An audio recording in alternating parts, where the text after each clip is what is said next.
Don, thanks very much for inviting me. It's great to be here at UMBC, and I'm very pleased to be speaking to the Brown Club of Baltimore. Very important, as mentioned, I am a Brown alum, so it's really a great pleasure to be speaking to a group of other folks who are associated with Brown in various ways. Can you all, everybody hear me okay? And I'll look to my colleague with the video camera in the back, wants to make sure that my voice is okay, so we have a thumbs up, all right? Over the next 45 minutes or so, I'm going to describe what is sometimes called brain-computer interfaces, and we'll be describing various technologies that we hope will one day help to restore communication and mobility to people with physical disabilities. The most important disclosure, though, by far, is the great group of people that I get to work with every day. At the center of all this research is Professor of Neuroscience at Brown, John Donohue, who's also the director of the now Institute for Brain Sciences at Brown, colleagues in computer science, colleagues in engineering and neurosurgery. And this is just a few of the people who sit around the table every week to think about our research and to help to move it forward. It's really, truly a multidisciplinary research endeavor, and that's one of the great things about it. This was an MRI of a woman who was 42 back 13, 14 years ago, who had no significant past medical history. That is, she was perfectly healthy, when suddenly she couldn't move the left side of her body, and then she couldn't move the right side of her body, and then she couldn't speak.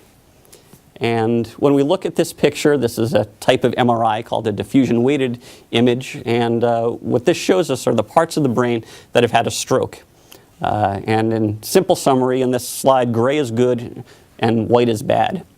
And most of what we see up there is gray, except you may notice on the left in the middle, right in the center, there's a big bright spot, which if we magnify a little bit, right in the middle of the brain, that's the brain stem, specifically the pons, which sits in the middle of the brain stem. And that has had, for that part of the brain, a very large stroke, essentially disconnecting the perfectly functioning top part of her brain from everything below it.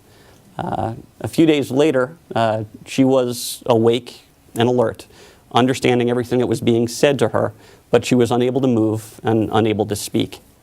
And it's for people like her and for other people with similar or perhaps not as severe disabilities that we're all hoping that we can develop technologies that will restore the ability to turn thought back into action.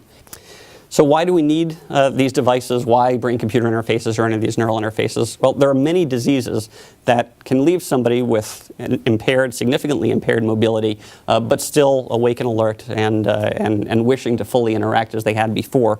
And some of those are listed on the left: stroke, ALS, which is amyotrophic lateral sclerosis, or Lou Gehrig's disease. Locked-in syndrome, the state of that woman whose MRI I described a moment ago, is sometimes referred to as being locked in, that is fully aware of everything going on around her, but unable to communicate with the outside and unable to move. Spinal cord injury, multiple sclerosis, and the others that are listed there, all situations, injuries, or diseases that the ability to control one's environment is impaired as a result of the injury or disease. Conservatively estimated, there are hundreds of thousands of people worldwide with these diseases or disorders, and the assistive technology that we have available today is really quite limited. In cartoon form, the desire to move, as we all know here, begins in the brain, and that thought process, that intention to move, finds its way through a pathway somewhat more complicated than the one listed there. From the top of the brain, from the cortex down into the brain stem and the spinal cord, usually to engage movement. But for any number of these reasons, the movement may become impaired, any of the reasons listed on the left.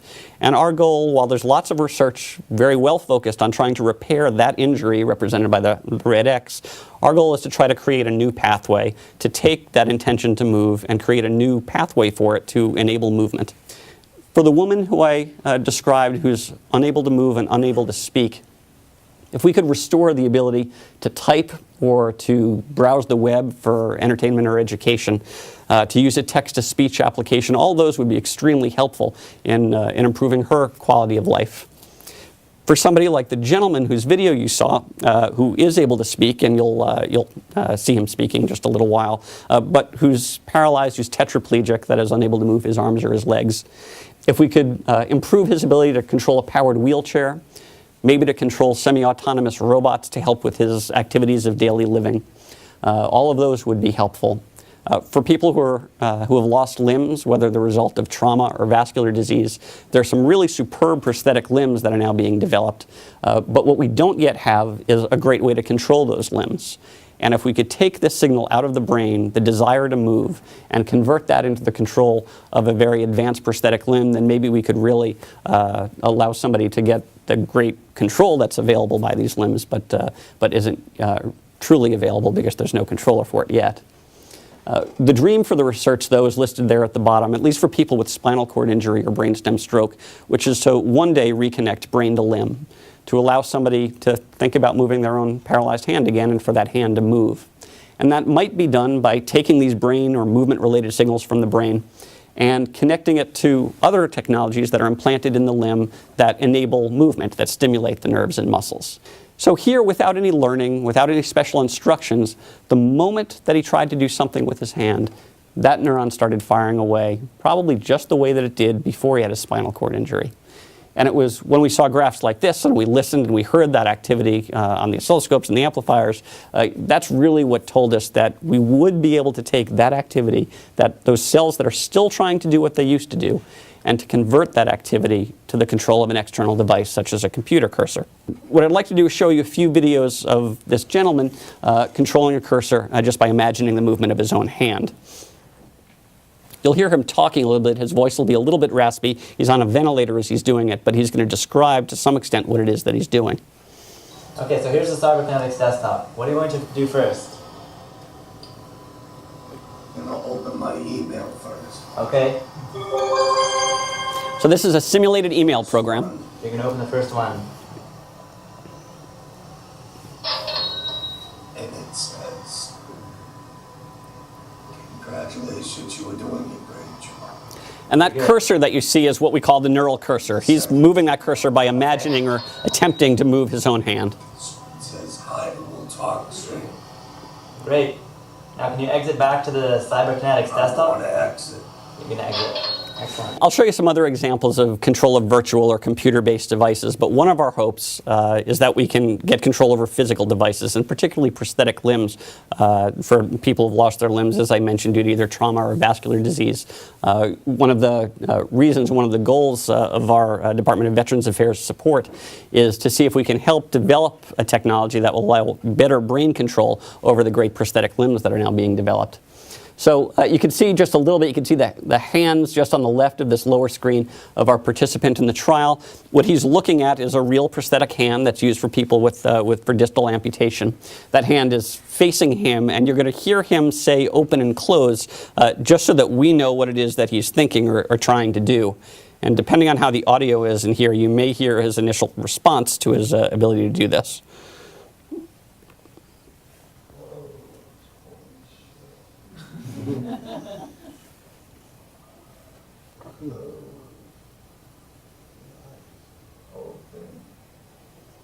You see her sitting in the chair. She's thinking about the movement of her own hand as though she was controlling the joystick of a powered wheelchair.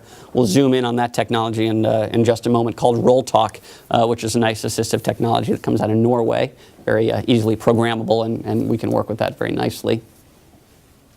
And her job is to get that wheelchair over towards the door, in between the two chairs, the two obstacles, basically, that are in her way. So we'll zoom in, see 4 buttons, up, down, right, left, and then stop. Every time she stops the chair, it rolls back just a little bit. Get a quick view of her hand, which is in this chronic upward or supinated position. Go right up to it and then stop. There's John Donahue's voice in the background. Fantastic. Very good. So she was happy, the research team is happy. I hope that the research will continue, and that I can come back in a few years and show you some additional advances. And thank you very much for your time.